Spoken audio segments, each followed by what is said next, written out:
About 8 months ago, I made a list of 5 things I would like to see added to Ravenswatch in the future. Now, after several updates, I've been reflecting on the list. What came true, what didn't, and whether I still agree with my hopes from back then. In case you haven't watched the original, I'll quickly cover those 5 things. I asked for a practice tool, achievements, new characters, headless horsemen, and upgraded items.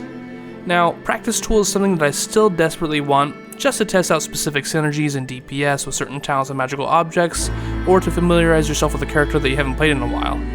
Achievements were nice to have, although they were a little underwhelming and generic, and I won't get too into it, but I still like my idea from the first video. We also got a new character, and a good one at that, plus we're getting a couple more in the first DLC. The Headless Horseman was more of a prediction for the Arthur boss, but I'm fine with how it turned out anyways. And finally, the items did get an upgrade system, albeit not the way I had hoped, but I think the system that Pasta came up with is good, if not better than what I originally had in mind. With all that, here are 6 more things I hope to see in Ravenswatch. But first, here's what you guys said when I asked you about this topic. From Daniel, he said that he wants to be able to play as the same hero as someone else, so you don't have to take turns with new characters. Also a hope for some different game modes such as defense and endless modes, which I think would be cool. Nathan here also asked for a new game mode, asking for a 5th player with antagonistic roles like Space Lords. I haven't played Space Lords, but that would be kinda cool to have some sort of PvP. Now Alter had a few, but the first one was alternate maps for some chapters, which I definitely agree with. It could be randomized or dependent on special quests. That is a good idea. And then a new character idea, Merlin as a mage. We don't really have a true mage in the game, so I think Merlin would be a great candidate for a new character. There's also one about the straw quest, needing it to be balanced better or just removed. And I think, the biggest thing for me with the straw quest is that it tends to spawn in the easier areas or the greens, and it kind of just hampers your clear speed because 1, they add more difficult enemies in the greens because of the straw quest, and 2, you have the choice of either doing that objective right away or ignoring it until you start the straw quest, and if you ignore it, then you're delaying yourself because you have to go to harder objectives first, and if you do it right away, then you're also delaying yourself because now you have harder enemies to fight because they are part of the straw quest, which I just think it's kind of annoying. As for the defense itself, I think it's kind of in a fine spot with the most recent change, but I definitely would like something to be done about the straw quest. I think it's a little annoying to get. There's also a post here about more optimal ways to increase the damage stat. This one I personally don't really agree with. I would actually rather see this for the defense or the armor stat, but I do understand sort of what he's talking about here, so definitely something to keep in mind.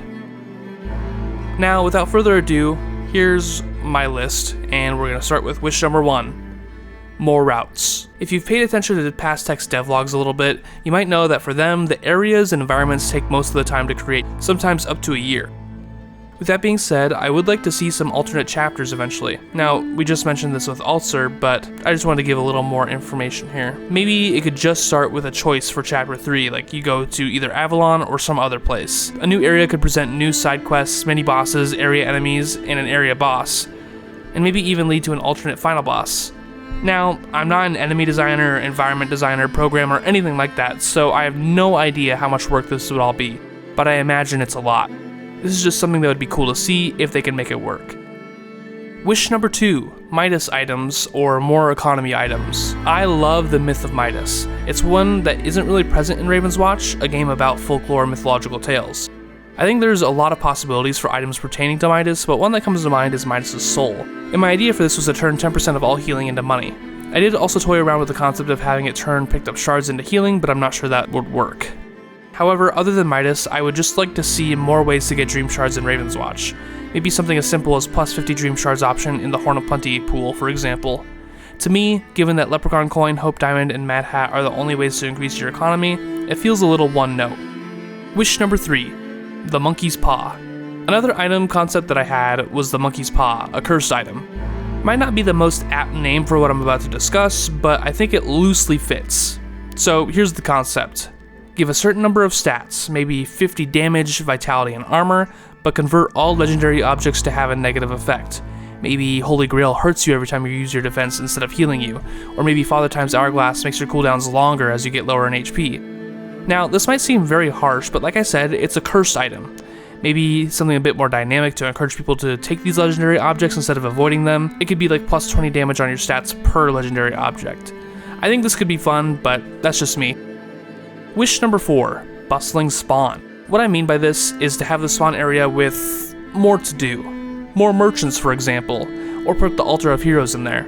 And the well in the middle, maybe? There are pros and cons to this idea. For example, a negative aspect is that it quote-unquote dumbs down exploration and removes consequences, which might be a positive for you depending on how you like to play the game, or what you like to see in a game. However, the plus side in my opinion is that we get more spaces on the maps for chests, dream shards, grimoires, or like a mini-boss or something like that.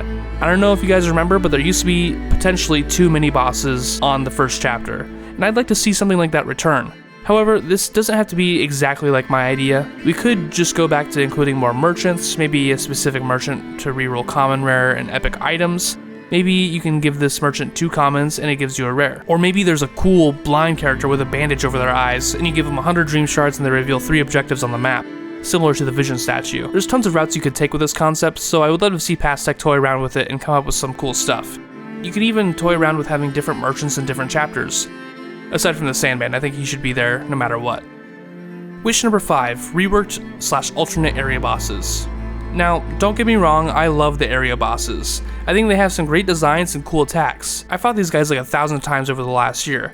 I wouldn't be playing this game if they weren't well-designed bosses. But I'd like to see the bosses have some sort of alternate forms and attacks, or a random boss selected from a pool of 2 or 3, so that way when you go into the boss fights it's not always the same guy. Maybe there's even an indication of which variant you're fighting so you don't build a certain way and get screwed by the type of boss you face. An idea that I had for the Tentacle Master Nightmare would be to have him with no armor, but the tentacles are untargetable. Then, when you have a certain amount of damage on the boss, it sinks into the ground, the tentacles go in a frenzy, start spitting in a massive AoE around the outside of the arena, and you have to stick to the middle. Then when it's done, the middle guy comes back up, similar to the smaller nightmare enemy, and you have to avoid the AoE by moving back to the outside of the arena. Again, I'm not an enemy designer or a boss designer, but this is just an idea that I had.